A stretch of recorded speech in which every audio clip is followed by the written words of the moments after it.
आता lecture record पण करतोय मी. हे रेकॉर्डिंग आहे ग, ॲप आहे ती, ॲप्लिकेशन आहे. हा जाईल ना.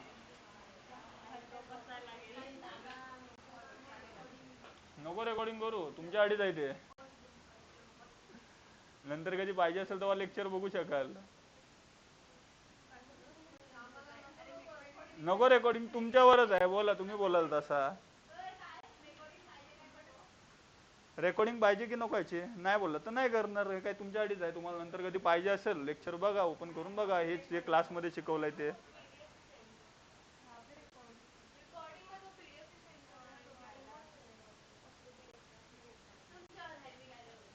अरे असं पण बघणारे तुम्हीच आहेत, बाकी कोण बघतो. एवढा कोणला टाइम नसतो, ते पण असा लेक्चर बघायला.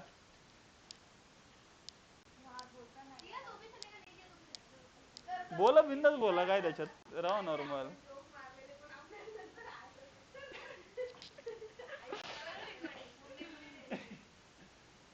ठीक. नाही, नाही. कुठं गेला?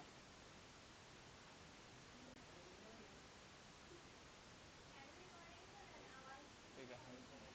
सो फ्लुइडची मी, हां, रेकॉर्डिंग चालू आहे, चालूच आहे. ठीक आहे, एक मिनिट. ही होती PDF आपली, चालू आहे.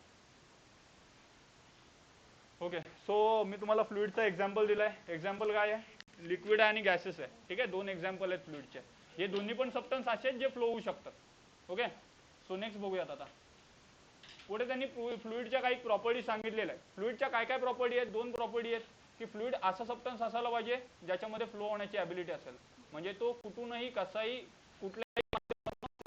ठीक आहे. सॉलिड अशी गोष्ट आहे जी फ्लो नाही होऊ शकत. बाकी लिक्विड आणि गॅसेस हे दोन्ही पण गोष्टी आहेत ज्या फ्लो होऊ शकतात. त्यामुळे ही बेसिक ॲबिलिटी आहे ती फ्लुइडला असणारच. आणि सेकंड पॉईंट काय दिला त्याच्यात?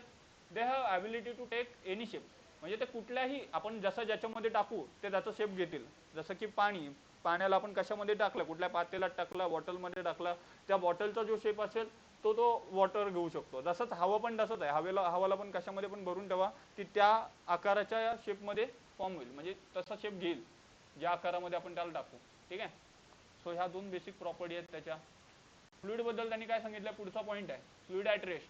ज्यावेळी फ्लुइड आपण रेस्टमध्ये ठेवतो, म्हणजे त्याची ॲबिलिटी असेल फ्लो होण्याची. एखादा फ्लुइड असा आहे की तो फ्लो होऊ शकतो, पण तरी पण त्याला आपण जबरदस्ती रेस्टमध्ये ठेवलाय. कळते तुम्हाला? एखादा फ्लुइड हा फ्लो होऊ शकतो, तरी पण आपण त्याला जबरदस्ती रेस्टमध्ये ठेवलाय. ही जी त्याची सिच्युएशन असते, ही जी त्याची प्रॉपर्टी असते, याला काय बोलतात? याला बोलतात हायड्रोस्टॅटिक. ठीक आहे. आणि जनरली हायड्रोस्टॅटिकमध्ये आपण जो लिक्विड वापरतो ना, तो वॉटरच असतो. ठीक आहे. जनरली हायड्रोस्टॅटिकमध्ये जी आपण स्टडी करतो ती कोणाची असते? वॉटरची असते. का माहिती आहे? हायड्रोचा अर्थ काय असतो? हायड्रो म्हणजेच वॉटर. क्लिअर आहे सगळ्यांना? हायड्रोस्टॅटिक म्हणजे काय? फ्लुइड जर रेस्टमध्ये असला आणि तरी आपण त्याच्यामध्ये काय ऑब्झर्वेशन करतो की त्याच्यावरती किती प्रेशर आहे, तो कसा फ्लो होतोय, याचं जे आपण ऑब्झर्वेशन करतो फ्लुइड रेस्टमध्ये असताना, त्यालाच काय बोलतात? हायड्रोस्टॅटिक बोलतात. त्यांनी अजून एक एक्झाम्पल दिलाय की बॅटरी किंवा इन्व्हर्टर मधला जो लिक्विड असतो ना, तो स्टेबलमध्ये असतो आणि त्या स्टेबलमध्ये असताना आपण त्याची स्टडी करतो. मग तो हायड्रोस्टॅटिकचा एक एक्झाम्पल आहे. ठीक आहे. समजते ना सगळ्यांना? नेक्स्ट पॉइंट आहे सरफेस टेन्शन. ठीक आहे. आता सरफेस टेन्शन म्हणजे काय? आता सपोज करा की इकडे ना खाली असा समुद्र आहे मोठा. ओके. याच्या खाली असं पाणी पाणी पाणी पाणी पाणी पाणी पाणी पाणी सगळीकडे आहे. ठीक आहे.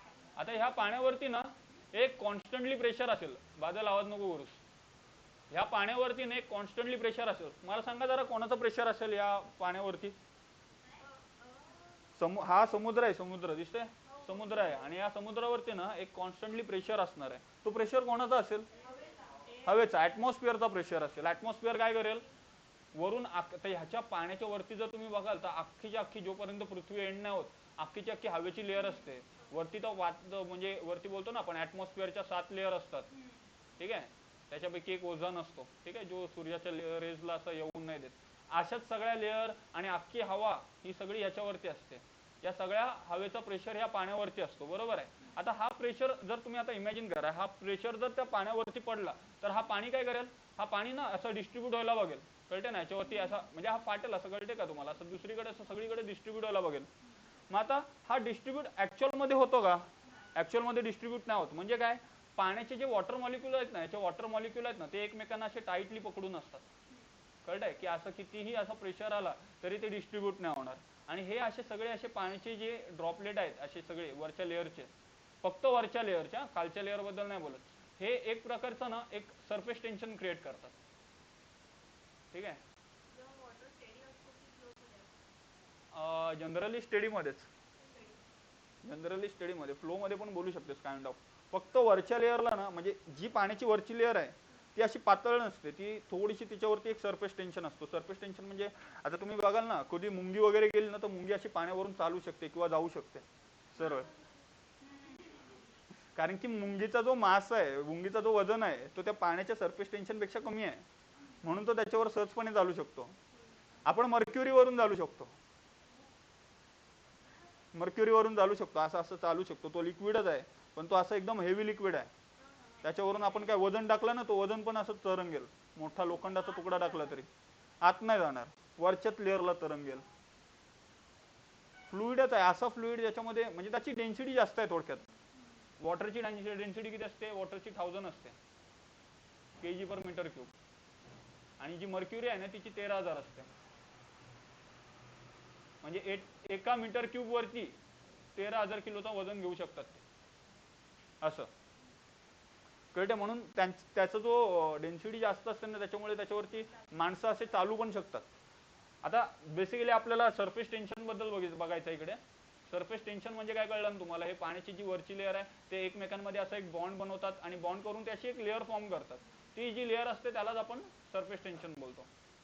ठीक आहे, काय दिलंय, the study of fluid at rest due to external force. म्हणजे एक्सटर्नल फोर्स म्हणजे कोणाचा, अख्ख्या हवा वगैरे हे सगळं आहे ना, हवा सगळं ॲटमॉस्फिअर, या सगळ्याच्या फोर्समुळे ती एक म्हणजे काय बोलतात ते फ्लुइडची एक लेअर फॉर्म होते. बस एवढंच लक्षात ठेवा सरफेस टेन्शन बद्दल.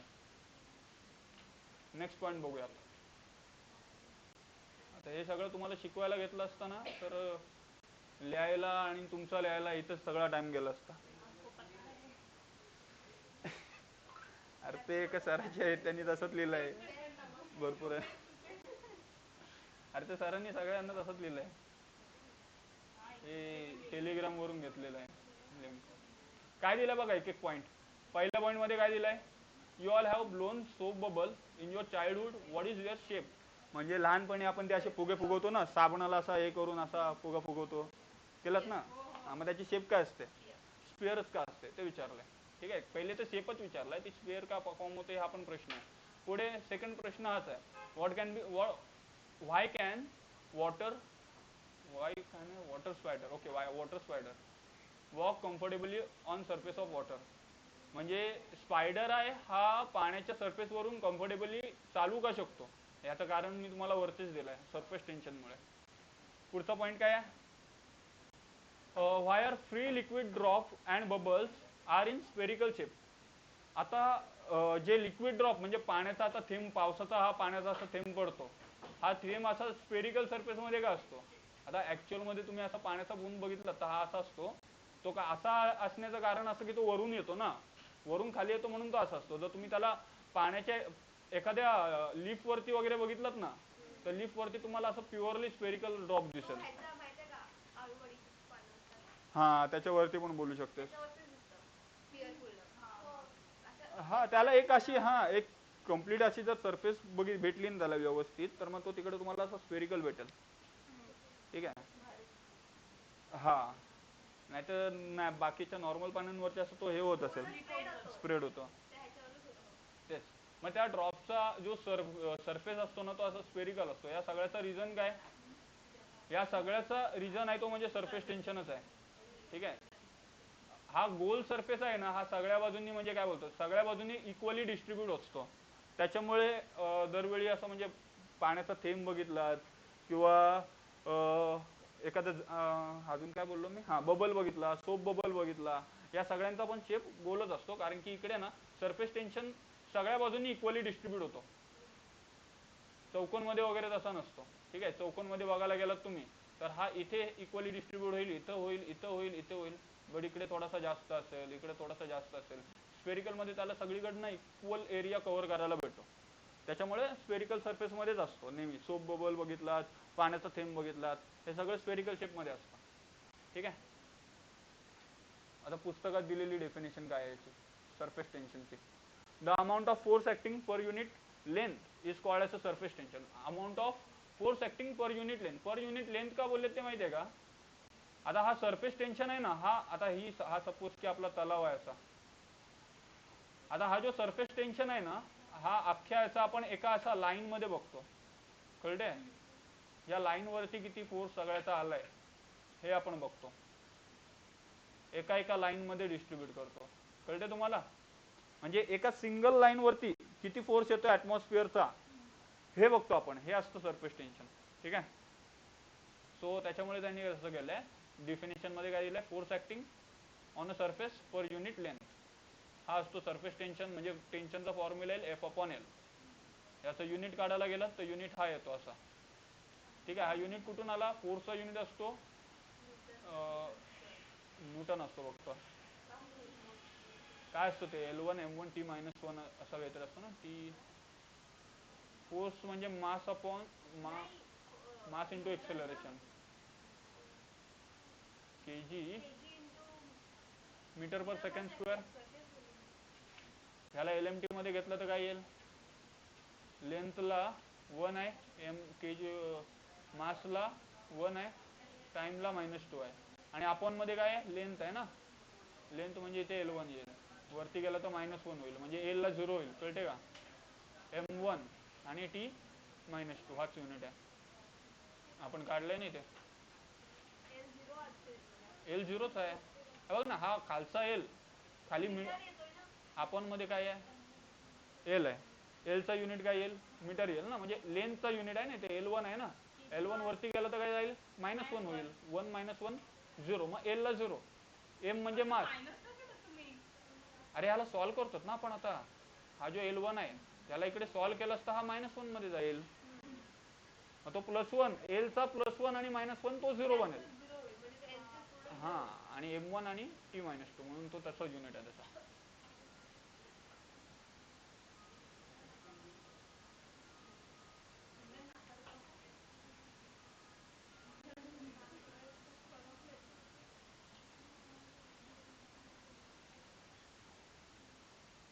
कोणाला काय लिहायचं आहे का याच्यात ना? PDF पाठवणारच आहे.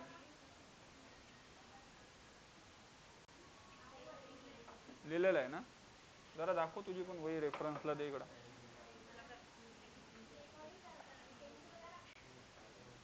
अरे तुम्हीच बघाल, अजून कोण बघणार आहे? तुमच्या पॅरेंट्सना दाखवायला पाहिजे.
पाहिजे. ओके, ठीक आहे. पुढे बघा, सरफेस एनर्जी बद्दल दिलाय त्यांनी. सरफेस एनर्जी काय असतं? सरफेस एनर्जी काय असतं? काय चाललंय तुमचं? खायला येतं का क्लासमध्ये?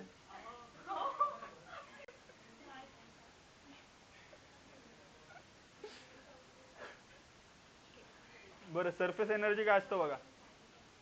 आवाज नको अजिबात. झालं?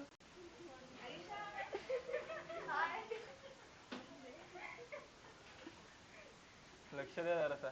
सरफेस एनर्जी काय असतं बघा जरा. सरफेस एनर्जी म्हणजे सरफेस टेन्शनसाठी आपल्याला जी एनर्जी लागते ना, सरफेस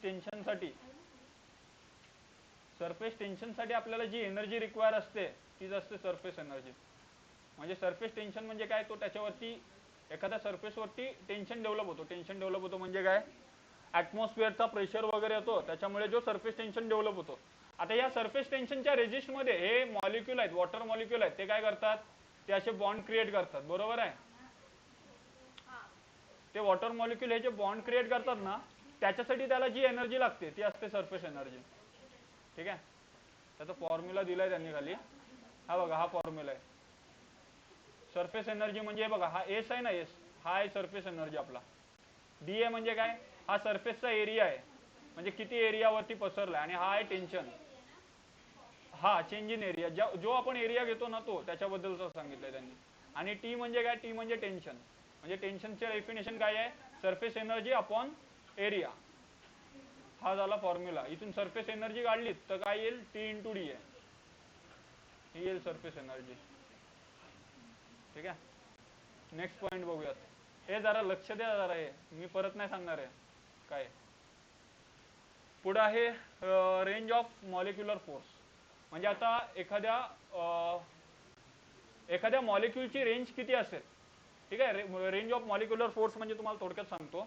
आता हा बघा, हा एक आहे ना, हा एक मोठा वॉटर मॉलिक्यूल आहे. ठीक आहे. आता हा वॉटर मॉलिक्यूल काय करेल, याच्या सराउंडिंग मध्ये जे छोटे छोटे मॉलिक्यूल्स असतील ना, त्यांना अट्रॅक्ट करेल त्याच्या बाजूने. कळले. हे जे छोटे छोटे मॉलिक्यूल्स असेल ना, हा मोठा मॉलिक्यूल त्यांना अट्रॅक्ट करायला बघेल त्याच्याकडे. मग आता ह्याची जी अट्रॅक्ट करायची आणि एक काहीतरी लिमिट असेल. ही जी असेल ना, ही इथून ते इथपर्यंत, सपोज की त्यांनी हा कर्व काढलाय, मग ही झाली त्याची रेंज.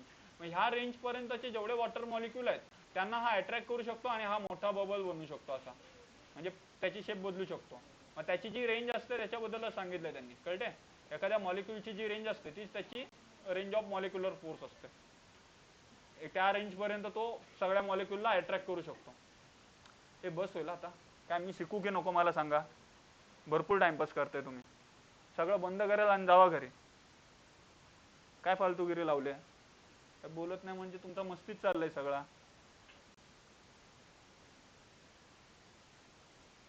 हे काय ते समजलं, रेंज ऑफ मॉलिक्युलर फोर्स. त्या एखाद्या मॉलिक्यूलची जी रेंज असेल ती.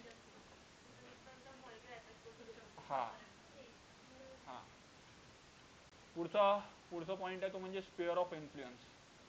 ठीक आहे. आता हा मॉलिक्यूल काय करेल, सगळ्या छोट्या छोट्या मॉलिक्यूलला अट्रॅक्ट करून ना एक असा मोठा मॉलिक्यूल बनेल. कळते. आणि या मॉलिक्यूलची जी सरफेस असेल, म्हणजे हे जे मोठा होणं, आता तुम्हाला जे सांगितलं मी, या छोट्या छोट्या फोर्सला घेऊन तो अख्खा एक मोठा मॉलिक्यूल क्रिएट करेल, त्यालाच आपण बोलतो स्पिअर ऑफ इन्फ्लुएन्स. ठीक आहे. ज्योती ध्यान देत. स्पिअर ऑफ इन्फ्लुएन्स म्हणजे काय समजलं काय, बघा इकडे दाखवलंय त्यांनी. हा पहिले छोटा मॉलिक्यूल होता, त्यांनी त्याच्या सराउंडिंगच्या सरफेसला सगळ्यांना एकत्रित केला आणि तो अख्खा मोठा मॉलिक्यूल झाला.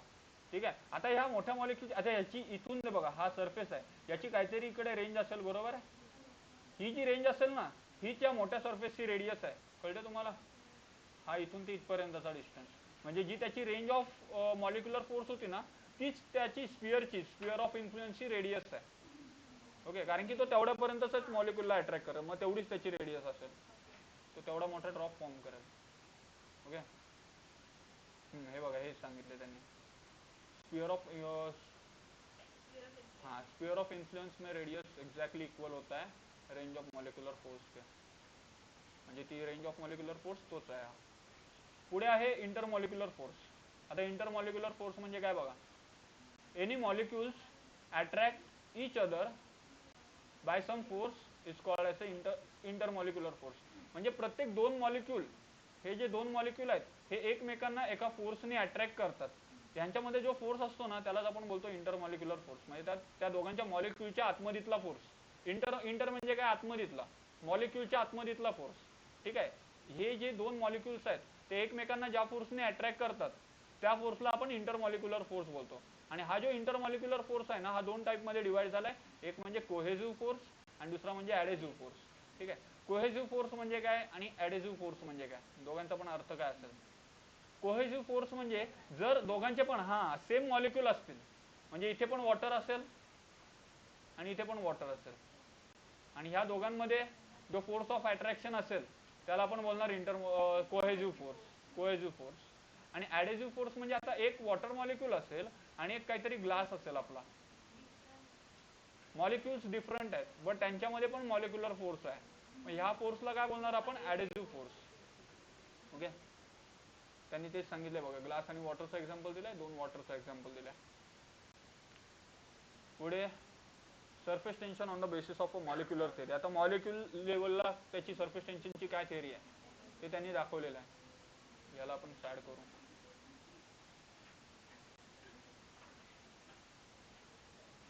एवढा खुश दाखवलाय,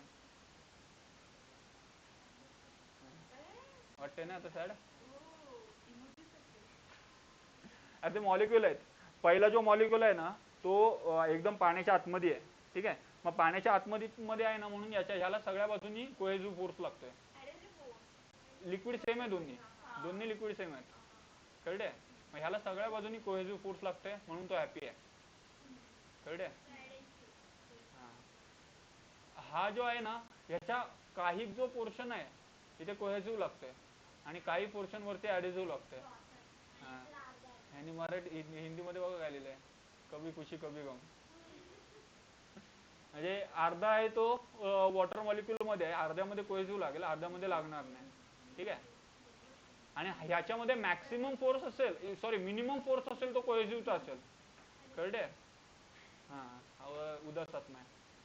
याच्यामध्ये एकदम कमीत कमी फोर्स असेल ना तो कोणाचा असेल? कोहेसिव्हचा असेल. कोहेसिव्हचा म्हणजे वॉटर मॉलिक्यूल कडनं, ठीक आहे. असे 3 पॉईंट त्यांनी सांगितलेले आहेत. याचं एक डेरिवेशन आहे.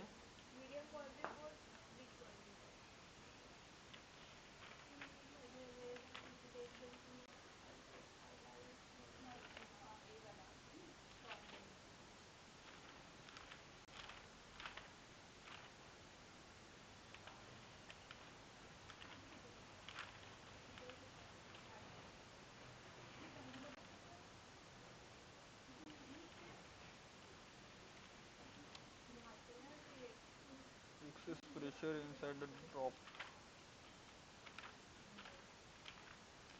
लिहिलंयस काय का डेरिवेशन सिमरन याचा?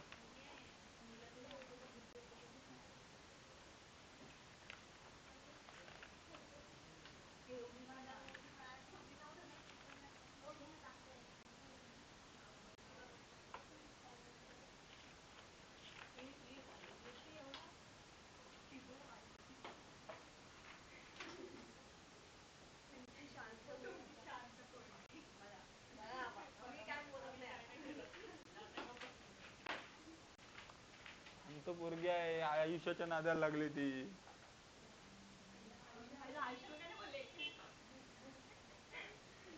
आयुष्य बोलण्याच्या पलीकडे गेले आता.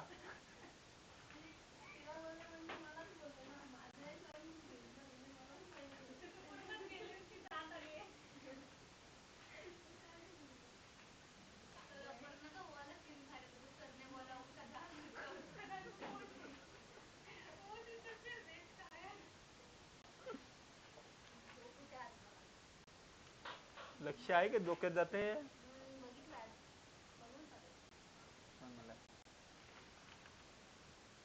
एवढंच आहे ना, डेरिवेशन नाही ना त्याचा, तेवढंच होतं. पुढचा पॉईंट आहे अँगल ऑफ कॉन्टॅक्ट. तो लिहिलायच तुम्ही, पुढे असेल तिकडे नाही, पलीकडे असेल. त्याच्या अगोदर कुठेतरी असेल का नाही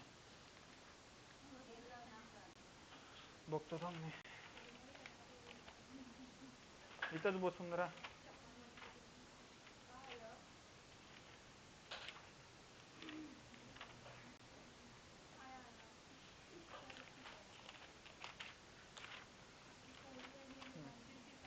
ओके, नेक्स्ट पॉइंट आहे आपला अँगल ऑफ कॉन्टॅक्ट.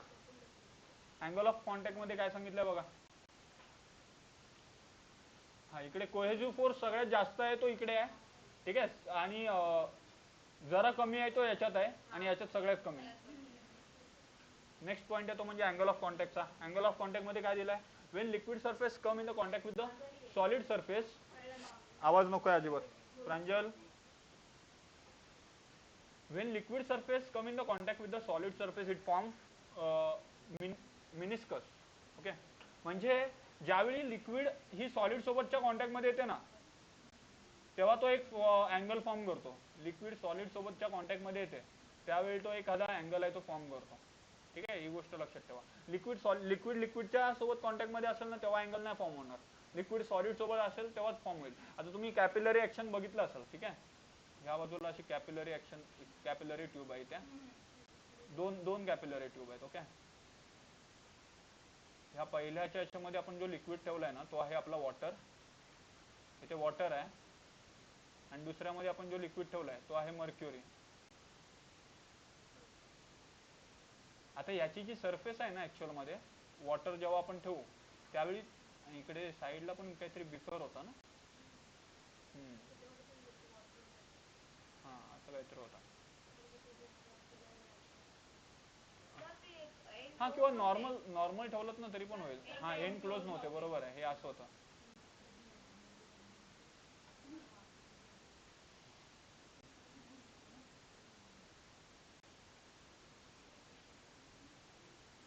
हे बघा, ज्यावेळी आपण वॉटर ठेवू ना त्यावेळेला हा आहे ना ग्लास, ही जी ग्लास आहे आणि हा जो वॉटर आहे याच्यामध्ये एक असा छोटासा हलका कव इकडे फॉर्म होईल. हा जो कव आहे ना इथून जर तुम्ही एक अशी लाईन खेचलीत ना तर हा इकडे अँगल फॉर्म करतो. हा, टँजंट खेचलीत ना इकडे ह्या वॉटरच्या सरफेसला इथून टँजंट खेचलीत ना तर तिकडे तो अँगल फॉर्म करेल. तोच असतो अँगल ऑफ कॉन्टॅक्ट. आणि हा कधी येईल, ज्या वेळेला हा लिक्विड सरफेस सॉलिड सरफेसच्या कॉन्टॅक्ट मध्ये येईल त्याच वेळेला असा अँगल फॉर्म होईल. मर्क्युरीच्या केसमध्ये हा जो अँगल आहे ना हा असा फॉर्म करतो कर्व मध्ये. आणि इकडे जर काही ह्या बाजूला पण घेतलात ना तरी तो असाच फॉर्म करेल. इथून कव थोडासा, या बाजूनी पण कव आणि इकडून पण असंच. ठीक आहे, सो अँगल ऑफ कॉन्टॅक्टचा फक्त पॉईंट लक्षात घ्या की दोन प्रकारे फॉर्म होतो. आणि सॉलिड आणि लिक्विड एकमेकांच्या कॉन्टॅक्ट मध्ये आले तीच होतो. इकडे एक आहे कॉन्व्हेक्स आणि दुसरा आहे कॉन्केव्ह. त्याचेच जे हेच असतील दोन पॉईंट, कॉन्व्हेक्स आणि कॉन्केव्ह. ज्यावेळेला मर्क्युरी ग्लास ठेवतो आणि वॉटर ग्लास ठेवतो, मर्क्युरी ग्लास ठेवतो ना तेव्हा होतो कॉन्व्हेक्स, म्हणजे ही वाली केस आहे ती. आणि वॉटर आणि ग्लास ठेवतो म्हणजे ही वाली केस. याच्यामध्ये काय होतो, कॉन्केव्ह होतो. ठीक आहे, कॉन्केव्ह म्हणजे ही अशी शेप, असा ही जी शेप दोन माउस आहेत ना म्हणून ही वाली शेप आहे ती कॉन्केव्हची आहे, ही वाली शेप आहे ती कॉन्व्हेक्स शेप. एक मिनिट, सॉरी उलटा बोललो का. ही कॉन्व्हेक्स आहे आणि ही कॉन्केव्ह आहे. ही कॉन्केव्ह आहे ना आणि ही कॉन्व्हेक्स. Okay, next point. हा, हे बघा इथं दाखवलंय पण त्यांनी तेच आहे. कळतंय, हे बघा इथे ह्या बाजूला पण फॉर्म झालाय आणि ह्या बाजूला पण फॉर्म झालाय, ह्या बाजूला पण फॉर्म झालाय आणि ह्या बाजूला पण फॉर्म झालाय. सिमिलरली इथे पण आहे. ही जी पहिली सरफेस आहे ती कॉन्केव्हची आहे, दुसरी आहे ती कॉन्व्हेक्सची. पुढे त्याचे शेप, हा शेप आता टोटल जर तुम्ही बघितलात ना मिनिस्कसचे तर तीनच शेप फॉर्म होऊ शकतात. एक तर कॉन्व्हेक्स होईल, ठीक आहे, पहिले तर ही होईल, नाहीतर ही होईल, नाहीतर होणारच नाही. मिनिस्कस म्हणजे अगं तेच ग, त्या लिक्विड सरफेस बद्दल बोलतात त्या. कळते त्या. हा, त्याच्यामध्ये कुठल्या टाईपचा शेप होतो ना ते एकतर कॉन्केव्ह होईल, नाहीतर कॉन्व्हेक्स होईल, नाहीतर सरळच राहील. तीनच गोष्टी होऊ शकतात, अजून चौथी गोष्ट काय नाही होऊ शकत. पुढचं, हा, आता हा अँगल ऑफ कॉन्टॅक्ट कशावरती डिपेंड आहे. हा कशावरती डिपेंड आहे, आपण कुठल्या प्रकारचा लिक्विड वापरतो तो, म्हणजे वॉटर की मर्क्युरी, आणि कुठल्या प्रकारचा भांडा वापरतो, म्हणजे कुठला लोखंडाचा वगैरे आहे, ग्लासचा आहे, स्टीलचा पण आहे, काही त्याच्यावरती पण डिपेंड करेल आपला अँगल ऑफ कॉन्टॅक्ट आहे तो. ओके, आणि दुसरी गोष्ट म्हणजे कशावरती डिपेंड करेल, टेम्परेचरवरती. जर टेम्परेचर वाढला तर आपला अँगल ऑफ कॉन्टॅक्ट कमी होईल आणि टेम्परेचर कमी झाला तर अँगल ऑफ कॉन्टॅक्ट वाढेल. अँगल ऑफ कॉन्टॅक्ट म्हणजे बघ, आता ही त्यांनी इकडे दाखवलंय बघ ना, हा दिसतोय तुला. ही जी कर्व सरफेस आहे ना ह्याला जर तुम्ही टँजंट काढली, टँजंट कशी येईल अशी, ही दिसते इकडची कर्व सरफेस, ह्याला इकडून जर टँजंट काढलीस ना तर हा ह्या सरफेस सोबत एक असा अँगल फॉर्म करतो. यालाच आपण बोलतो अँगल ऑफ कॉन्टॅक्ट. आणि हा तेव्हाच येतो ज्या वेळेला एक लिक्विड आणि एक सॉलिड सरफेस एकमेकांच्या कॉन्टॅक्ट मध्ये असतील. दोन्ही लिक्विड असतील तर अजिबात होणार नाही असा. आता इकडे पण होतो, इकडे पण का होतोय, कारण की हा लिक्विड आहे, हा वॉटर आहे आणि ही ग्लास आहे. हे कॉन्टॅक्ट मध्ये आले, इथे पण अँगल ऑफ कॉन्टॅक्ट होते, इथं दांडी काढायची आणि इथं थिटा लिहायचा. समजलं ना तुम्हाला? ओके. हो देत, काय कोण बघणार आहे, माझे पॅरेंट्स तर बघणार नाहीत. तुम्हीच घाबरताय.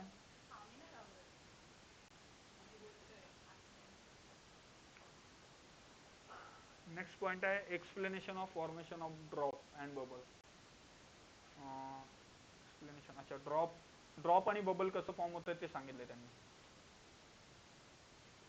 आता हे जे आहे ना, ह्या सगळ्या गोष्टी डिटेलमध्ये मी पहिलेच दिलेल्या आहेत. आता इकडे तुमचे फक्त रिव्हिजन होते. आता हे सगळे जे पहिले दिलेलं होतं ना,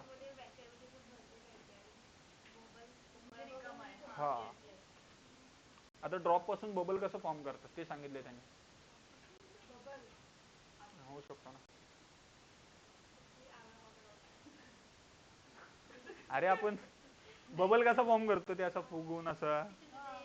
हो, तिकडे ड्रॉपचाच मॉलिक्युल असतो ना आतमध्ये, त्याला फुगवतो आपण आणि त्याच्यात हवा भरली झाला बबल.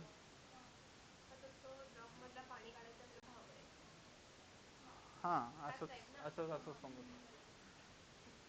ठीक आहे. आता फुग्याबद्दल नाहीये,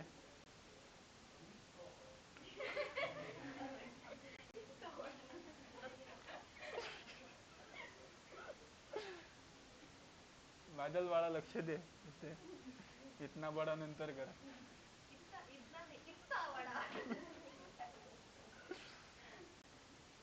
ओके. आता फॉर्म कसा होतो हा, आता सपोज की हा पहिले आपला ड्रॉप होता. ओके. आणि ह्या ड्रॉपला जर आपण प्रेशर दिलं, प्रेशर म्हणजे आपण हवा देतो त्याला, फुगवतो, तर फुगवल्यानंतर तो फॉर्म होतो बबल. आता हा असतो ना पहिला प्रेशर, हा इनिशियल मध्ये असतो, म्हणजे ज्या वेळेला तो ड्रॉप होता तेव्हा तो इनिशियल प्रेशर होता त्याच्यातला, आणि नंतर मग तो फायनल बबल झाला तेव्हा त्याच्यातला हा होईल तो म्हणजे फायनल प्रेशर बोलू शकतो आपण याला. ठीक आहे. त्याला पी नॉटने डिनोट केलं त्यांनी. फॉर एक्झाम्पल त्यांनी इथे खाली दाखवलंय बघा, पहिले हा ड्रॉप होता, त्यावेळी त्याचा प्रेशर काय होता, हा ड्रॉप होता तेव्हा त्याचा प्रेशर इनिशियल मध्ये होता, आणि ज्या वेळेला आपण फुगवलं त्याला तेव्हा त्याचा प्रेशर आहे तो फायनल झाला, तो म्हणजे पी नॉट. ठीक आहे. आता ह्याला हा, इनर आणि आउटर असेल, बरोबर बोलतात. इनर म्हणजे ड्रॉप बद्दल सांगितलं त्यांनी, आउटर म्हणजे त्या याच्याबद्दल सांगितलंय, बबल बद्दल सांगितलंय. ओके. हा, इनिशियल आणि फायनल तसं लिहिलंय. आता त्यांनी पहिला जेव्हा तो वॉटर सरफेस होता ना, एक ड्रॉप होता ना, तेव्हा त्याचा एरिया घेतला. ड्रॉप होता तेव्हा त्याचा सरफेस, हा सरफेस एरिया आहे, हा सरफेस एरिया आहे, नॉर्मल एरिया नाही. हा, सरफेस एरिया आणि नॉर्मल एरिया या दोघांमध्ये पण फरक असतो. नॉर्मल एरिया फक्त पायर स्क्वेअर असतो आणि हा 4 पायर स्क्वेअर आहे. ठीक आहे. हा झाला इनिशियल सरफेसचा एरिया, तो झाला आपला 4 पायर स्क्वेअर. आता फायनल सरफेस मध्ये काय होतं बघा, हा इनिशियल मध्ये ना हा ड्रॉप आहे, इथून ते इथपर्यंत त्याची काहीतरी रेडियस होती, ती म्हणजे स्मॉलर होती. कळते. आणि ज्या वेळेला हा मोठा बबल फॉर्म करतो ना, तेव्हा हा इकडचा एक्स्ट्रा डिस्टन्स एवढा कॅरी करतो, ह्याला आपण डेल्टा आर घेतलाय. क्लिअर आहे तुम्हाला? हा इथे काय होता, इथे स्मॉलर होता, आणि नंतर मग हा जेव्हा फुगवतो ना आपण त्याला, तेव्हा त्यांनी एक्स्ट्रा डिस्टन्स कॅरी केला. आता याच्या सेंटर पासून जर डिस्टन्स पकडलात ना तुम्ही, तर तो किती येईल, आर प्लस डेल्टा आर असं येईल. म्हणजे रेडियस आहे ना ही, ह्याला कशाने रिप्लेस करायचा, आर प्लस डेल्टा आर, याचा स्क्वेअर करायचा. ठीक आहे. सो चेंज ऑफ सरफेस, आता हा झाला त्याचा A2. आता दोघांमधला आपल्याला पाहिजे काय, आपल्याला DA पाहिजे, म्हणजे चेंज इन एरिया, तो एरिया ऍक्च्युअल मध्ये किती बदललाय तो बघायचा. मग चेंज इन एरिया करण्यासाठी मोठ्यातनं छोट्याला मायनस करायचा, मोठा हा आहे, छोटा हा आहे, यातनं याला मायनस केला, हा A2 आहे, A2 मोठा आहे आणि हा छोटा आहे. आता इकडे ह्याला सॉल्व्ह करायला लागेल तुम्हाला. सॉल्व्ह कसं करायचा, A प्लस बी ब्रॅकेटचा होल स्क्वेअरचा फॉर्म्युला मी वरती करतो बघा. 4 pi as it is, A plus B bracket whole स्क्वेअरचा फॉर्म्युला काय, 2AB प्लस बी स्क्वेअर, बरोबर आहे. आणि ह्या बाजूला किती आहे, मायनस 4 पाय आर स्क्वेअर. 4 पाय कॉमन निघेल सगळ्यांमधनं, 4 पायला जर बाहेर घेतलं तर आतमध्ये काय राहील, R square plus 2R delta R plus delta R square minus R square. R square गेला, आर स्क्वेअर गेला, राहिलं काय, 2R डेल्टा आर राहिला, आणि इथे डेल्टा आर स्क्वेअर राहिला. डेल्टा आर एकच आहे का,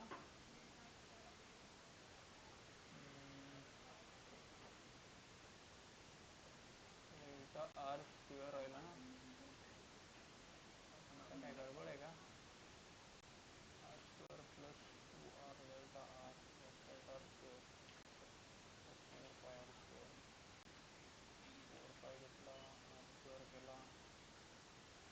हेच राहते ना.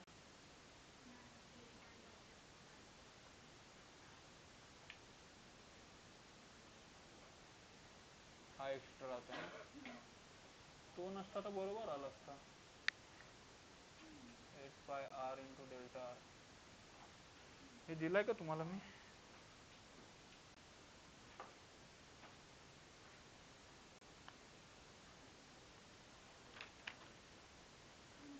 तो निग्लिजिबल असतो असं सांगितलं आपण. Okay fine. बघा 4π आता इथे मल्टिप्लाय करा. 4π ह्याला आणि ह्याला दोघांना मल्टिप्लाय करायचं. मग काय येईल? 4 टू चा 8π, 8πr आणि delta R plus similarly 4π into किती येईल? डेल्टा आर स्क्वेअर येईल.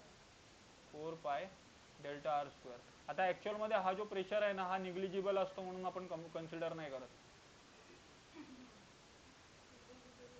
कमीत कमी, हा भरपूर कमी असतो. मग आपण ऍक्च्युअल मध्ये घेतो तो हाच असतो आणि हाच इथे घेतलाय. इथून आपला एरिया आला. ओके. आता त्यांनी ना हा वगडनचा बघा फॉर्म्युला घेतला इकडे. वगडनचा फॉर्म्युला काय आहे? Delta W equal to T into D. आता हा फॉर्म्युला कुठून आला? आपण मगाशी एनर्जीचा, सरफेस एनर्जीचा फॉर्म्युला बघितला, लक्षात आहे तुम्हाला? काय फॉर्म्युला होता? टेन्शनचा फॉर्म्युला होता. Tension equal to S upon D आहे. इकडून एस काढायचा झाला तर तो काय येईल? टी इंटू डी आहे. आणि हा एस काय आहे? सरफेस एनर्जी आहे. आणि एनर्जी म्हणजेच काय असतं? हा, त्यालाच डब्ल्यू घेतलाय आपण आणि त्याचीच व्हॅल्यू इथे घेतल्या. ठीक आहे. आणि डी डब्ल्यू इक्वल टू किती येईल? टी इंटू डी आहे. आता डी ची व्हॅल्यू आपण जस्ट काढले, ते पुटअप केली जस्ट, फक्त त्याच्यात टाकले डी ची व्हॅल्यू जेवढी काढली तेवढी. पुढचं लक्ष दे इकडे, नंतर करते. दोन इक्वेशन घेतल्यात त्याच्या. आता दुसरा वगडन काय म्हणजे दोन इक्वेशन आहेत त्यांना कम्पेअर केलं त्यांनी ऍक्च्युअल मध्ये. दुसरा वगडन काय आहे माहितीये का? F into delta. F into delta म्हणजे काय माहितीये का? वगडन ऍक्च्युअल मध्ये काय असतो? वगडन असतो आपला force into displacement.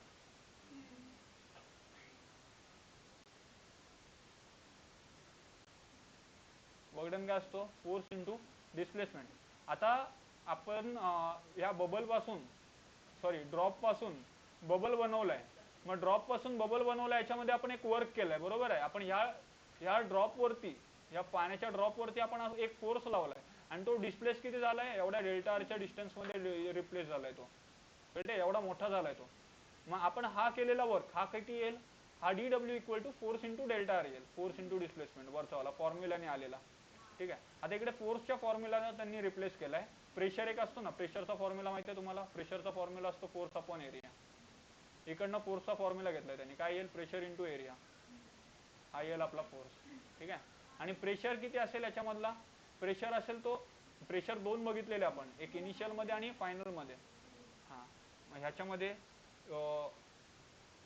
Initial minus final केलं त्यांनी. म्हणजे जेव्हा तो ड्रॉप असेल ना, तेव्हा त्याच्यामध्ये जास्त प्रेशर असेल आणि नंतर ह्याच्यामध्ये कमी असेल. तुम्ही मिनिमम मॅक्सिमम मायनस मिनिमम करा तिथे सम मध्ये वगैरे. ठीक आहे. पण तेच केलं असेल ना.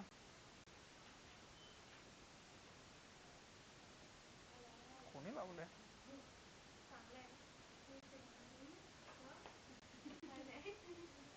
लिरिक्स नाही समजत काय बोलतात त्या. पी आय मायनस पी केला. ठीक आहे. जरा हे तुम्ही ना घरातनं पण रिव्हिजन करून येत जावा, म्हणजे तुम्हाला पण इकडे आल्यावरती सोपा पडेल जरा समजायला. ओके. आता ही जी फोर्सची व्हॅल्यू आहे आपल्या मागाच्या इक्वेशन मध्ये टाकायची. मागाची कुठली इक्वेशन होती? वर्कची इक्वेशन. वर्कची इक्वेशन काय होती? डी डब्ल्यू इक्वल टू, हा, एफ इंटू फोर्स इंटू काय होता आपला? डी आर, डेल्टा आर होता. फोर्सची व्हॅल्यू आपली ही जी आहे ती टाकायची, इंटू काय होईल? डेल्टा आर होईल. म्हणजे आपली नवीन इक्वेशन बनेल. आता डी डब्ल्यूच्या ना आपल्या दोन इक्वेशन बनल्यात. ही दुसरी इक्वेशन आहे आणि पहिली इक्वेशन आपली वरती आहे. या ठिकाणी दोघांना कम्पेअर करायचं आणि तिकडनं टेन्शनची व्हॅल्यू काढायची. टेन्शनची काढली, प्रेशर डिफरन्सची काढली. हे बघा, या दोघांना कम्पेअर केलंय. ही पहिली वाली आहे आणि ही दुसरी वाली आहे.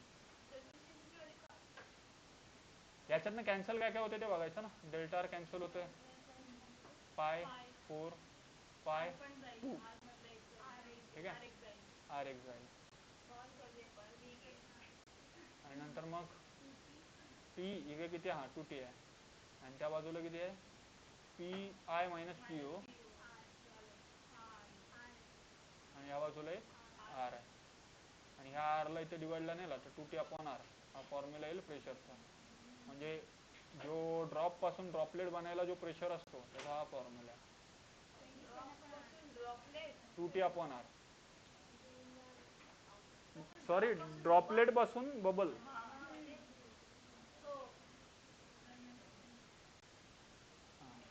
आता हा इनसाइडचा झाला, आतमध्ये मध्ये विचारला ना तुम्हाला तर हा येईल.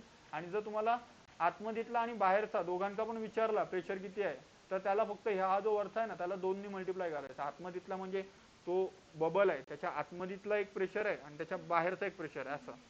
मग त्यांनी आउटसाइडला विचारलं ना, आता 2 सरफेस आहेत, सरफेस एरिया तीच असेल, तो एक पातळ सरफेस आहे, कळते तुम्हाला ड्रॉपची, मग त्याचा असं आणि असं दोन्ही एरिया सारखा असेल. हा बबलचाच, तेच बबलचा.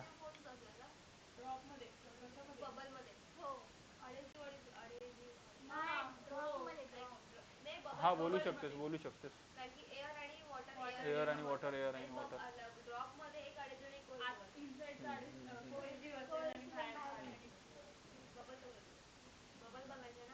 कॉन्सेप्ट क्लिअर करतेस ती बरोबर आहे, बट ती इथे लागू नाही होत.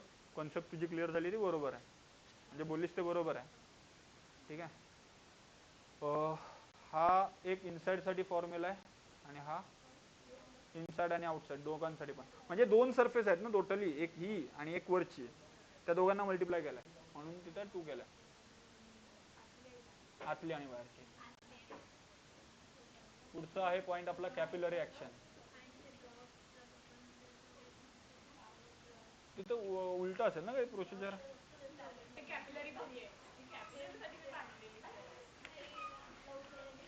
तुला दिलेलं आहे ना मार्क, रडतेस का आता.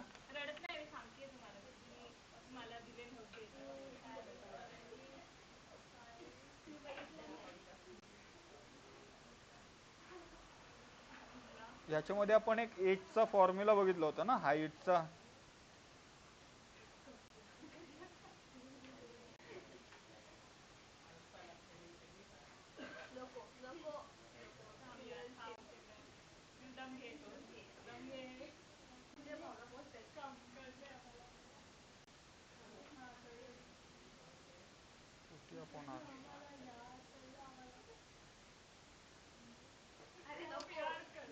सिमरन कसा काय काय एवढा डोका चालतो तुझा हा सगळ्याच गोष्टीत.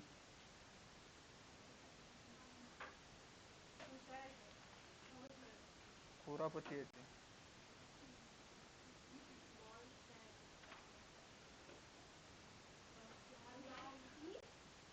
याच्यामध्ये मी तुम्हाला डेरिवेशन नाही सांगत, बट डेरिवेशन तुम्हाला आलं तर करायला लागेल. ठीक आहे. कॅपिलरी ऍक्शन आणि कॅपिलरी फॉलचा काय सांगितलं त्यांनी. ए tube having very tiny bore and open at both side is called as a capillary tube. म्हणजे दोन्ही बाजूनी असा, हा एकदम छोटे असायला पाहिजे, 1 mm चे असायला पाहिजे. तुम्हाला सांगितलेलं मी स्ट्रॉ पेक्षा पण बारीक. रिफिल रिफिल रिफिल बरोबर आहे.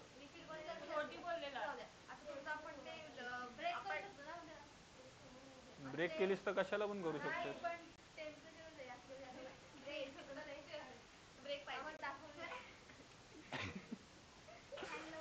हा संपल्याशिवाय ब्रेक नाहीच आहे. पुढचा चॅप्टर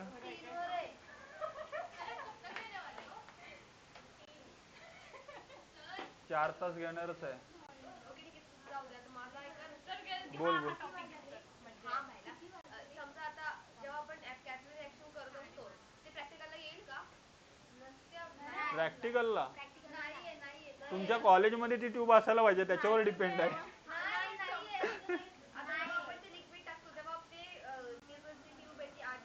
एवढं नाही येणार ग, तुला माहिती आहे का त्याचा अँगल मोजणं खाऊ नाहीये. ऐक ऐक त्याचा आपल्याला थिटा वगैरे बघायला लागतो, तेव्हा जाऊन तिकडे त्याची हाईट वगैरे दिसेल. ते काही खाऊ नाहीये बघणं. एवढा मायक्रोस्कोपिक लेवलचा नाही येणार तुम्हाला. हा हे तुम्हाला मी पहिले पण सांगितलंय. कॅपिलरी राईस मध्ये काय होतं, जस्ट ट्यूब आहे त्याला उपडी करायची याच्यामध्ये बिकर मध्ये. डुबवायची त्याच्यात. अरे समजते ना तुम्हाला. इन्सर्ट करायची अशी. अरे यार बस रे, एवढा नाही डोका चालवायचा सिमरन. नको दाखवूस तिला. तुझं डोकं काय चालतंय ना सगळं समजते. जरपट. बस होईल आता, लक्ष दे इथं.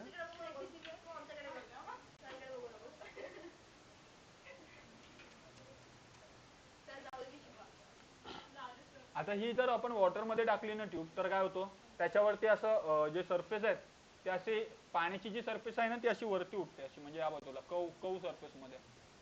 ही जी ग्लासची सरफेस आहे आणि वॉटरची सरफेस आहे ती अशी कव शेप फॉर्म करते.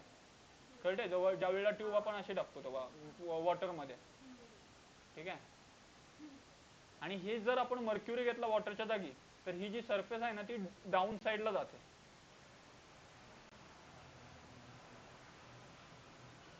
असं ह्या टाइप मध्ये. हा, कॉन्केव्ह आणि कॉन्व्हेक्स. ओके. आणि याच्यामध्ये तुम्हाला जस्ट एक फॉर्म्युला आहे तो डिराईव्ह करायला विचारू शकतात, तो म्हणजे एचचा. हा, ही जी हाईट असते ना याची, ही जी हाईट असते ना, ही जी हाईट असते ना, ह्याचा फॉर्म्युला तुम्हाला डिराईव्ह करायला येऊ शकतो. ठीक आहे. याच्यामध्ये तुम्हाला सांगितलेलं पण आहे ना मी, ट्रँगल करून सांगितलेलं.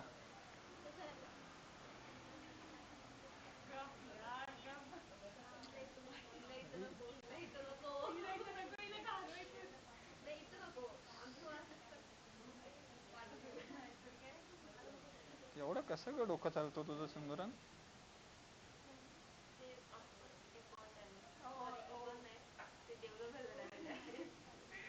ते इनबॉर्नच आहे.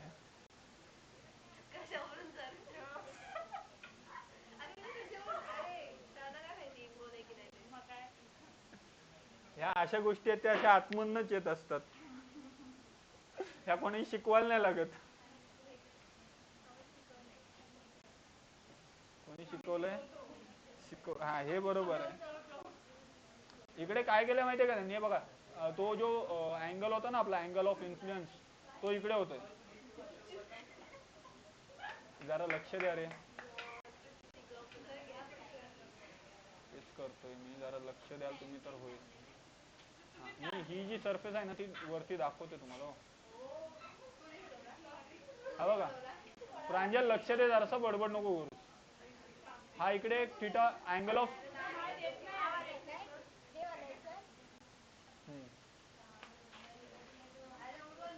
मी शिकू की नको इथे?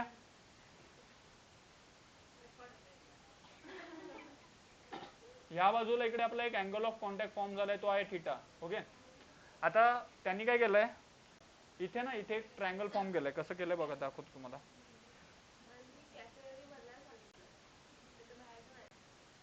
याच्याबद्दल जिथे आपल्याला हाईट मोजायची असते ग, हे याच्याबद्दल सांगतोय. ठीक आहे. इकडे ना याची एक, तुम्ही असं बघायला गेला तर तुम्हाला असे रेडियस भेटेल, रेडियस आर भेटेल. ऍक्च्युली हा एक छोटासा ट्रायंगल भेटेल तुम्हाला. हो हो हो, याचा एक डेरिवेशन होता. इकडे एक आर आहे, इथे आर फॉर्म, इथे एक ट्रायंगल फॉर्म होतो ऍक्च्युली. ओके. आणि हा जो ट्रायंगल कसा फॉर्म होईल माहितीये का, इथे एक आहे, ही एक लाईन असेल ती रेडियसची असेल, कळते तुम्हाला. आणि ह्या बाजूला एक, 1 2 आणि ही 3, कळते. ही जी कव सरफेस आहे ना, त्यांना पण त्यांनी एक अशी स्ट्रेट लाईन घेतली.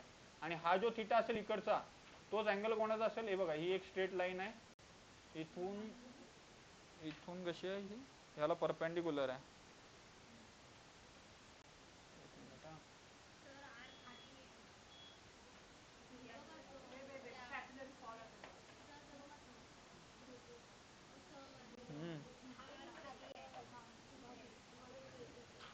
हा, आणि ती सरळ लाईन आहे ना.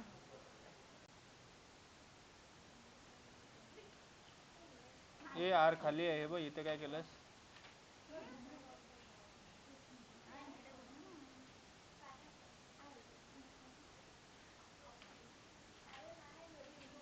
तू कुठला आर आहे?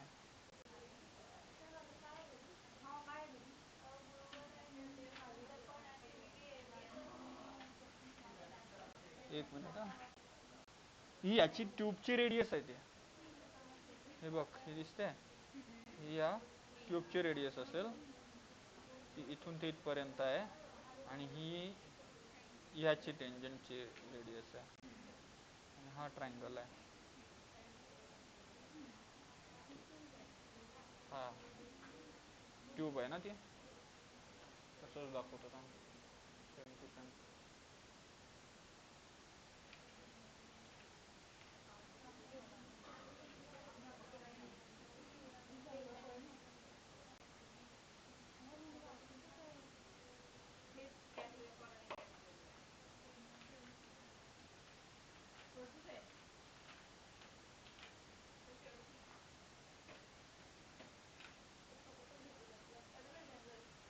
पटापटच घ्यायचं आहे, 2 चॅप्टर उरकवायचे.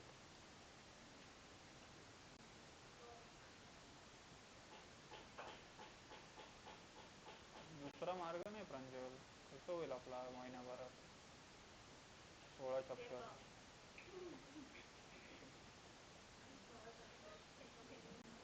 मग दिवसाला जर 2 चॅप्टर घेतले तर आठवड्याला किती होतात? 4 होतात. आपले 2च लेक्चर आहेत. झाले 16.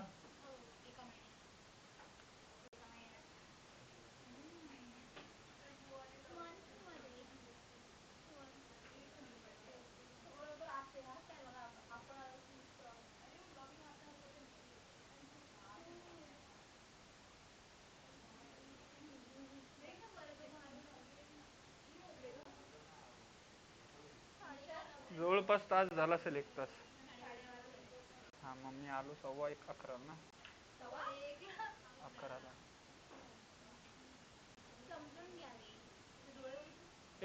लक्षात घ्या. अरे पोरींनो, लक्ष द्या इकडं. असू देत, लक्ष द्या. आता ही जी ट्यूब आहे ना, त्याला इकडे, अरे मग लक्ष दे इकडे, असं सांगतोय मी. मी विचारलं पण नाही. ही जी ट्यूब आहे ना, असू दे इकडे, लक्ष द्या. आता बस, काय बोल नको. ही जी ट्यूब आहे ना, याला झूम करून इकडे द्यावं, कळते का तुम्हाला? आता याच्यामध्ये ना, इकडे आपला अँगल ऑफ कॉन्टॅक्ट होते. कुठे आहे? थिटा या बाजूला आहे, म्हणजे जवळपास आहे बघा इथे. हा जो पोर्शन दिसतो ना छोटासा, काय करतो, हा हा इथे थिटा आहे. ओके. आणि हा ना ऍक्च्युअल मध्ये इथून एक अशी रेडियस करेल, कळते का तुम्हाला? याची एक रेडियस असेल, हा असा, हा असा, आणि हा असा. ही सगळी रेडियस आहेत, कळते तुम्हाला? हा जो कव बनतोय ना, त्याची रेडियस आहे. प्रांजल लक्ष दे इथे, तुझं अजिबात नाही लक्ष. काय बोललो ते कळलं तुला? तिचं लक्ष आहे सिमरनचं. अच्छा, ते ऐकायला सांगतेस.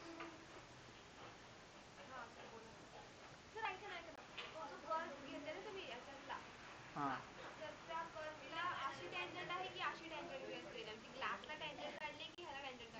त्या हे बघ, हा गोल बनते ना, हा गोल, आणि ही ग्लास. आता ही गोलची सरफेस ग्लासला जिथे टच होते ना, तिथून ही अशी टँजंट काढले, कळते तुला?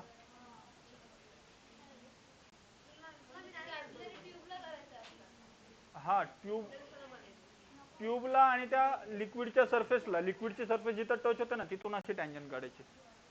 मेन जी टँजंट काढायची आहे ती त्या कव सरफेसला काढायची आहे, पाण्याला काढायची आहे. ट्यूबला कशी काढशील? अरे पण तो जो पॉइंट भेटेल ना तुला इथे, बघ. हा हा हा पॉइंट भेटेल ना इथे टोकावरचा, आणि हा इकडचा. या टोकावरच्या पॉइंटनी या कव सरफेसला अशी टँजंट काढायची. सांग ग हिला काय बोललो ते.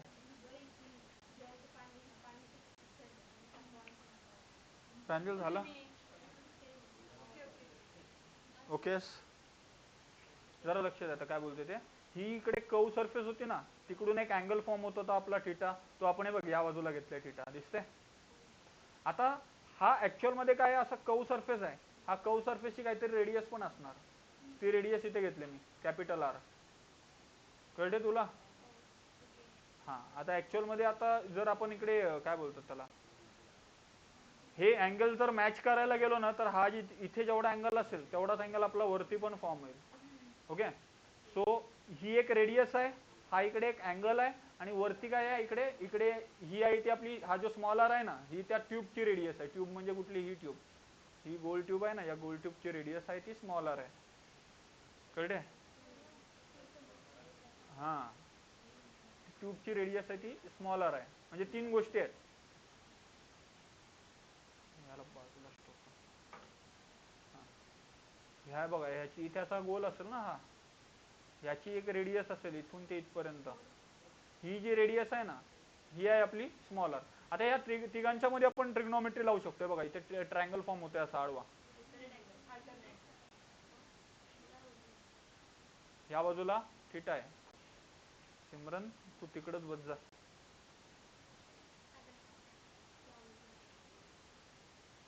मग हालू नकोस, जशी आहेस तशीच राहा. आता इकडे जर तुम्ही या अँगल वर, इकडे अँगल जर तुम्ही लावायला गेलात ना तर तुम्हाला इकडे कॉसचा अँगल लावायला लागेल, बिकॉज ऑपोजिट साईडचा माहिती नाही आपल्याला. कॉसला इकडे ऍडजस्टंट आणि हायपोटेन्यूस लागते ती आहे. मग कॉस लावलं तर ऍडजस्टंट कोण आहे, आर आहे, आणि ही कॅपिटल आर आहे. ठीक आहे, ही झाली कॉस थिटाची व्हॅल्यू. आता याचा वापर नंतर करू आपण. आता मेन काय करू, आपल्याकडे 2 प्रेशरच्या इक्वेशन आहेत. एक प्रेशरची इक्वेशन जस्ट काढली आपण 2T/R वाली, वरती काढले ना एक बबलची ती इक्वेशन. आणि दुसरी एक प्रेशरची इक्वेशन काय असते, लिक्विड मध्ये जो वॉटर मधला जो प्रेशर असतो ना, प्रेशर इन लिक्विड, तो किती असतो, प्रेशर इन लिक्विड जो नॉर्मल प्रेशर असतो ना लिक्विड मध्ये तो किती असतो माहिती आहे, प्रेशर इन राहिला, प्रेशर इन लिक्विड किती असतो, ρg असतो. ठीक आहे, 2 प्रेशर असतात. एक कुठला, एक हा एक्सेसिव्ह प्रेशर झाला, एक एक्सेसिव्ह प्रेशर,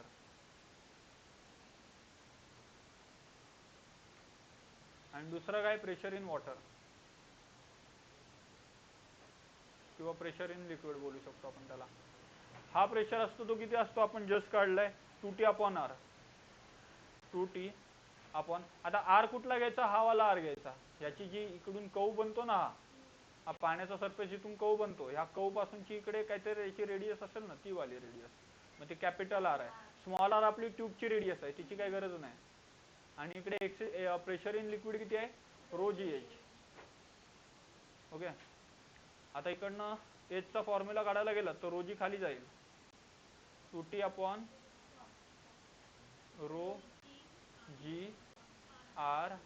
आणि वरती किती येईल, एच येईल. ठीक आहे, आता त्या आर ला जर रिप्लेस करायचं झालं तर आर ला कसं रिप्लेस करू शकतो बघा. फक्त आर ला इकडे अपॉन मध्ये आर आहे ना, या वरच्या आर ला इकडे घ्या, बघा कॉस थिटा. कॅपिटल आर ला रिप्लेस करायचं, आणि कॅपिटल आर कसा आहे, 1 मध्ये आहे. मग हे बघा इथे मी आर ला तसंच ठेवतो आणि या स्मॉल आर ला इकडे घेतो. वरचा स्मॉल आर आहे ना त्याला खाली खेचला, आता याला मी डायरेक्ट कॉस थिटा आर टाकू शकतो. मग इथे बघा 2T वरती जाईल कॉस थिटा, आणि खाली काय राहील, ρg आणि स्मॉल आर. हा येईल फॉर्म्युला एचचा फुल अँड फायनल. आता हा असा जसा आपण राईस मध्ये बघितला ना तसं सेम फॉल्स मध्ये पण आहे. आता तो एक्सप्लेन नाही करत मी, नोटबुक मध्ये लिहिलेला आहे मागच्या टाइमला, तो बघून घ्या. सेम आता हे बघा, राईज आणि फॉल्सचा हा एचचा फॉर्म्युला आहे ना, बघा इथे लिहून दिलाय त्यांनी, तोच फॉर्म्युला आहे जो आता आपण काढलाय. कॅपिलरी राईस आणि फॉल्स दोघांना पण असेल. हा पीडीएफ आताची रंगवतोय ती पण करेन आणि ओरिजिनल पण करेन.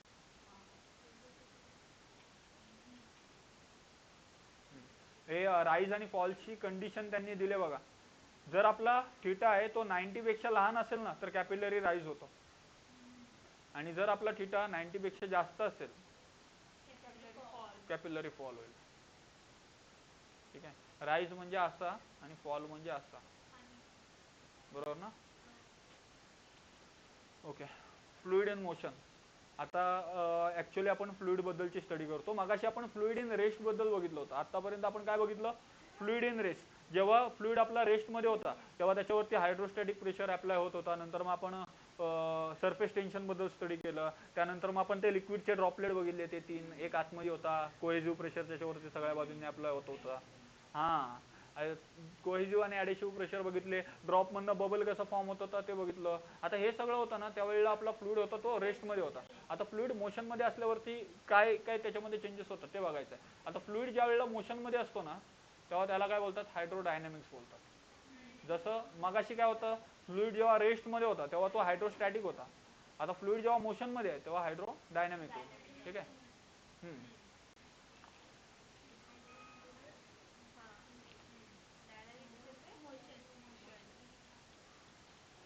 आता इथे तीन तुम्हाला डेफिनेशन दिलेत. एक म्हणजे स्ट्रीमलाईन फ्लो आहे,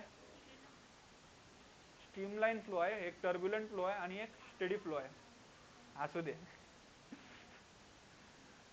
स्ट्रीमलाईन फ्लो म्हणजे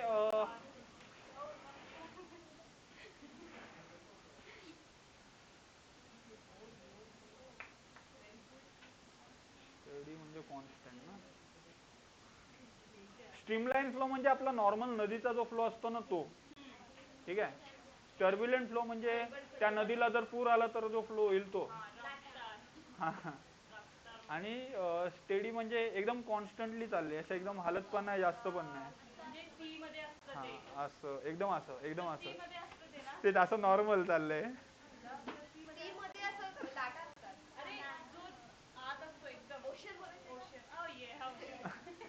ओशन. ठीक आहे, समजलं ना तुम्हाला. टर्ब्युलंट कधी होतो, ज्या वेळेला आपल्या नदीला पूर येईल तेव्हा. ओबड असतो थोडक्यात. ठीक आहे.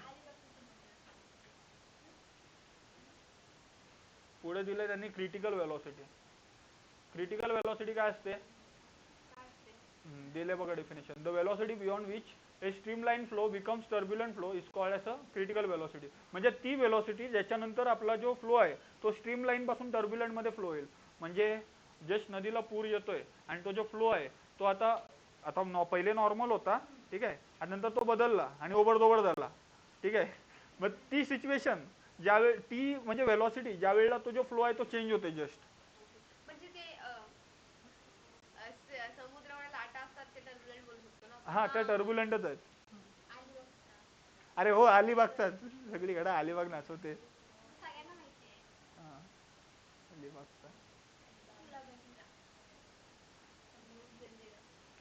ठीक आहे. क्रिटिकल वेलोसिटी काय असते कळलं का. तो ती वेलोसिटी ज्याच्यावरती आपला फ्लो आहे तो स्ट्रीमलाईन पासून टर्ब्युलंट मध्ये चेंज होतो. म्हणजे त्या इन्स्टंट वेलोसिटीला बोलतो आपण क्रिटिकल वेलोसिटी.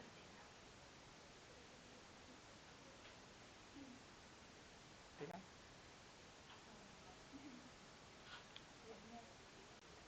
बरं, इकडे क्रिटिकल वेलोसिटीचा एक फॉर्म्युला आहे. हा फॉर्म्युला तुम्हाला सांगितलं असेल मी.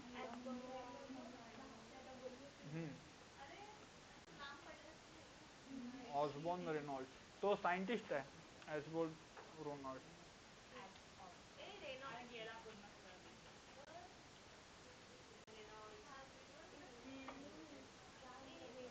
Reynolds number.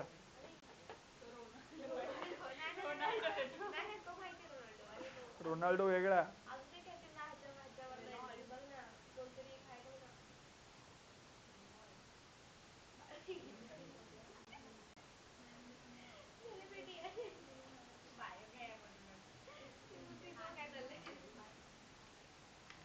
बायो मध्ये कोण आहे आता.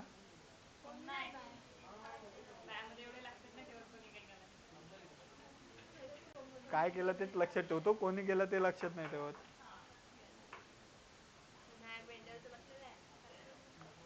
क्रिटिकल वेलोसिटी काय असते. क्रिटिकल वेलोसिटी डायरेक्टली प्रोपोर्शनल असते. ही जी इफिशियन्सी असते ती, या इफिशियन्सीला आपण काय बोलतो, इटाने डिनोट करतो. याला इटा बोलतात. त्या नाही इटा. आणि इकडे रो इंटू डी. आणि इकडे याला जर आपल्याला फॉर्म्युला मध्ये कन्वर्ट करायचं असेल तर कॉन्स्टंट टाकतो आपण. कॉन्स्टंट ऑफ प्रोपोर्शनॅलिटी काय येईल इकडे, Reynolds number. He constant of proportionality आहे. ही इक्वेशन कोणी दिले, यानी ऑसबॉर्न रेनॉल्ड्स यांनी इक्वेशन दिले ही. ठीक आहे. हा क्रिटिकल वेलोसिटी आहे. आर एन म्हणजे रेनॉल्ड्स नंबर आहे. ही जी आहे ना याला काय बोलतो आपण, कोएफिशियंट ऑफ विस्कॉसिटी. याचा पण तुम्हाला युनिट किंवा फॉर्म्युला विचारू शकता. त्याचा फॉर्म्युला जर काढला तुम्ही याच्यावरून.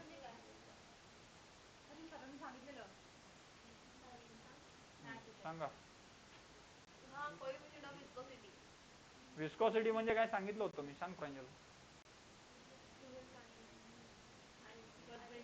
हे तुम्हाला कोएफिशियंट ऑफ विस्कोसिटीचा फॉर्म्युला विचारला तर तो असा येईल, याच्यावरूनच तयार करायचा, रोडीवरती आर एन खाली. विस्कॉसिटी म्हणजे लिक्विडच्या लेयर्स मध्ये जो फ्रिक्शन होतो त्याला आपण विस्कॉसिटी बोलतो. दोन लेयर मध्ये जो फ्रिक्शन होतो.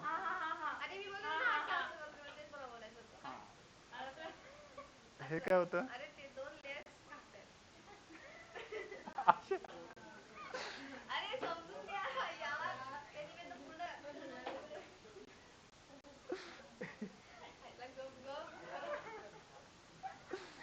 असं दे असं दे, इथे लक्ष दे. अरे दोन, एक आणि दोन लेयर्स फ्रिक्शन. रेनॉल्ड्स नंबर जर 1000 पेक्षा लहान असेल तर मग आपला जो फ्लो असेल तो स्ट्रीमलाईन फ्लो असेल. ओके. आणि रेनॉल्ड्स नंबर जर 1000 पेक्षा जास्त असला तो फ्लो असेल तो टर्ब्युलंट फ्लो असेल. प्रीती काय चाललंय? टर्ब्युलंट. ह्या रेनॉल्ड्स नंबर वरूनच ठरवतो आपण की फ्लो लेमिनार आहे की टर्ब्युलंट आहे, स्ट्रीमलाईन आहे की टर्ब्युलंट आहे. हे बघा इथे विस्कोसिटीची डेफिनेशन दिलंय.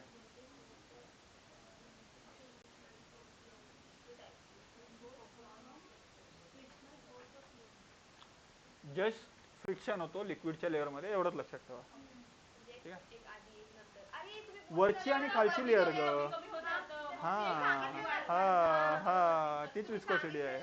वरचं पाणी गरम असतं, खालचं पाणी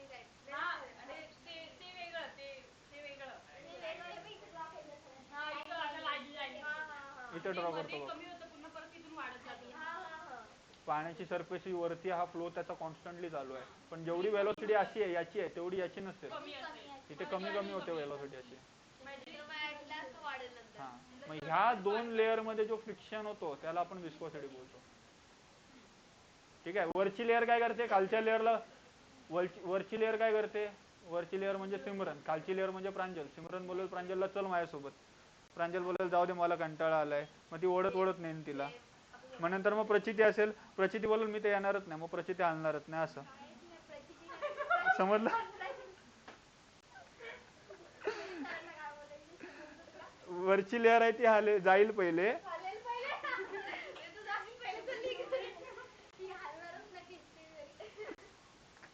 असं नव्हतं मला म्हणायचं, तुला यायचंच नाही असं म्हणायचं होतं. लगेच कांडी लावायला येते.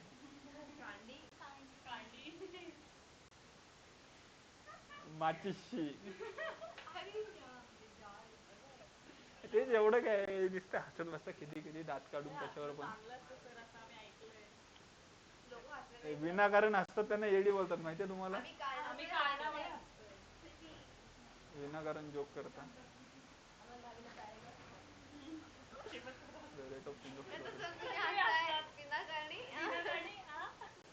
तुम्हाला बघून हसते, काय होईल यांचा असं विचार करून.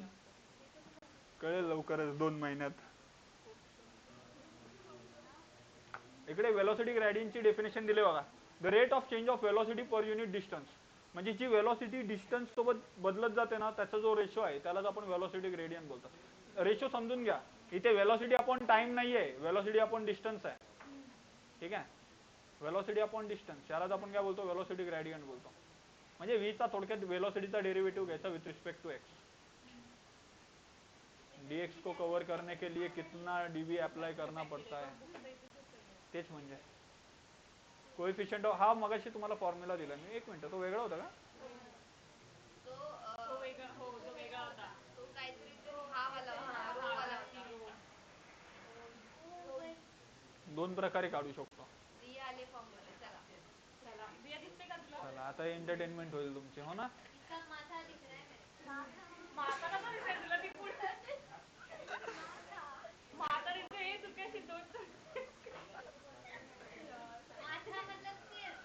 माथा मतलब माथा.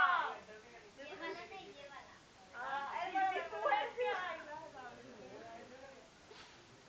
कळलं आता रिया.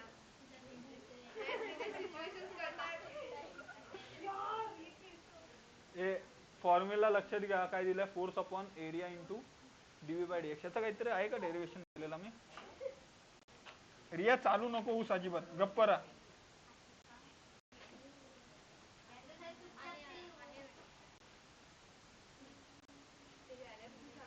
असंच दिलं ना मग, एवढंच दिलं आहे बघ, directly proportional to area into. Example दिलाय, honey is more viscous than water. म्हणजे हनी मध्ये जास्त हे नाही होत, फ्रिक्शन नाही होत. अरे तो लगेच पसरत नाही असा, त्याच्या ज्या लेअर आहेत ना त्या अशा. हा ते लेअरचं मधलं फ्रिक्शन ना, हनी मध्ये जास्त फ्रिक्शन नसतो म्हणून तर जात नाही पुढे, पण वॉटर मध्ये खूप जास्त फ्रिक्शन असतो. मोर विस्कस दॅन वॉटर असं सांगितलंय. कमी बोलतीये, कमी बोलतीये. हनी is more viscous than water, म्हणजे त्याच्यामध्ये जास्त फ्रिक्शन आहे. अरे हा, कारण की जास्त फ्रिक्शन लागतो त्याला हनीला, म्हणून जास्त फ्रिक्शन लागतं पुढे सरकायला. तुम्ही विस्कस म्हणजे असा घट्टपणा समजा, घट्टपणा समजा. कारण की बघ, हनीला खूप जास्त फ्रिक्शन लागेल जायला, म्हणून तो जास्त विस्कस आहे.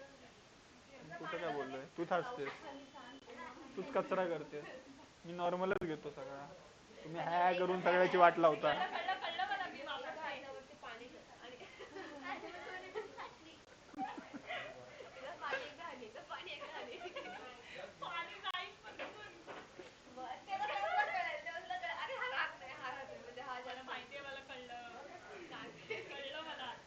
तुम्ही आणि तुमचे एक्सपेरिमेंट. हे काय होतं असं कोण सांगतो का सिमरन? ओके, कोएफिशियंट ऑफ विस्कॉसिटीची इथे त्यांनी फक्त फॉर्म्युला दिला, इथं फॉर्म्युला आहे तोच तुम्हाला न्यूमेरिकल मध्ये यूज होईल. Okay, area of surface not cross sectional area, म्हणजे त्या सरफेसचा एरिया एवढंच सांगितलं त्यांनी. Cross sectional area, cross sectional area असं.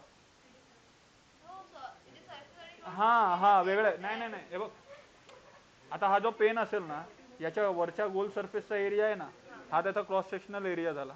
आणि हा जर एरिया बोललो मी, हा हा सरफेस एरिया झाला.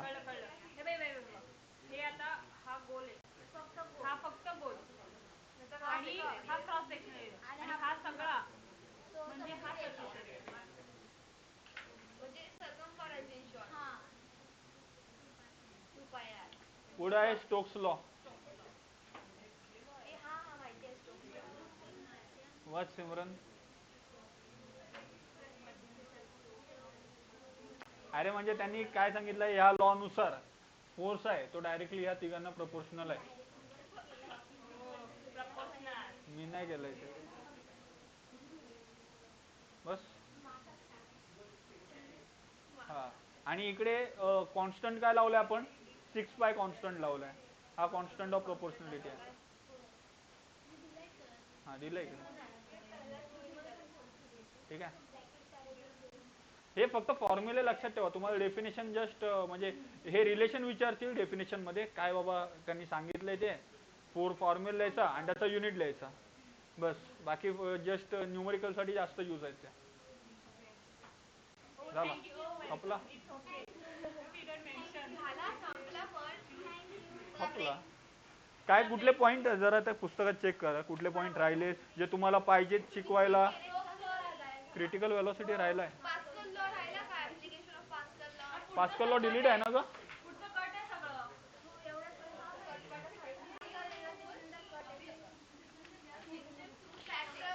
हा राहिला का आपला, हा सांगू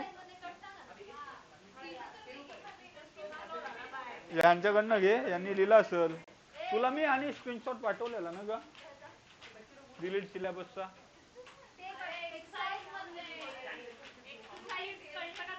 अरे मग ते एक्सरसाइज मधलंच होतं.